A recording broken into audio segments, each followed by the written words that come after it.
तहफ़्फ़ुज़ को यकीनी बनाने की हुकूमत से मांग की है। तो जगह जगह एहतजाजी मार्च निकाला जा रहा है, एहतजाजी मुजाहरा किया जा रहा है।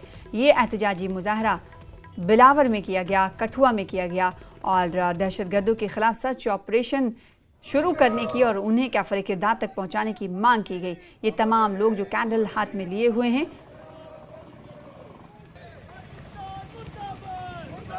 इन्होंने नारे लगाए। बीजेपी के कारकुनान हैं, कैंडल मार्च इन्होंने निकाला और शहरियों के तहफ़्फ़ुज़ को यकीनी बनाने की हुकूमत से इन तमाम लोगों ने मांग की।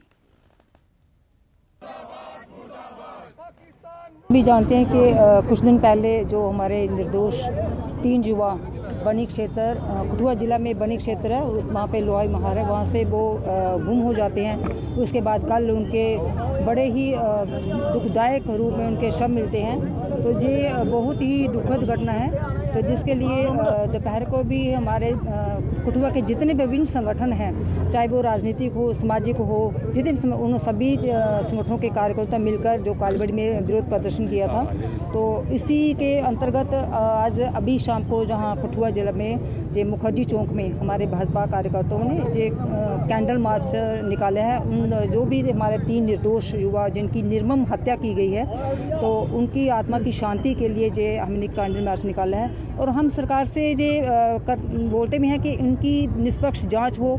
ऐसे कितने आप भी देख रहे हो, हम भी सुन रहे हैं, देख भी रहे हैं कि कितने महीनों से जो साइलेंट किलिंग हो रही है। तो आखिर इनके पीछे किसकी साजिश है? जो कौन लोग हैं जो षड्यंत्र आज के हमारे हिंदुओं की या कोई भी हो, तो वहाँ पहाड़ी, अब खासकर कठुआ जिला में पिछले सालों से कितनी हत्याएं हो गई हैं। तो किसी न किसी का तो हाथ है ही है ना। तो सरकार को भी चाहिए कि इसके पीछे जब हमारा जो प्रशासन है, पुलिस डिपार्टमेंट है, उसको भी अच्छे से जांच करनी चाहिए कि किन लोगों का हाथ है, जो क्यों हो रहा है। तो हम ये आइंदा भी ऐसा होता रहा तो फिर ये तो रोड पे आएंगे लोग, जनता भी है। जो जम्मू कठुआ जिला की पूरी जनता की ओर से जो रोष है उनके साथ है हम लोग। जिन लोगों को आतंकवादियों की तरफ से शहीद किया गया है, उनकी आत्मा की शांति के लिए आज ये कैंडल मार्च यहाँ पर रखा गया है। और साथ ही साथ हम लोग ये चाहते हैं, हमारी ये डिमांड भी है कि जिन लोगों ने इस घटना को अंजाम दिया है, उन कातिलों को, उन आतंकवादियों को उनके अंजाम तक जो है ज़रूर पहुँचाना चाहिए।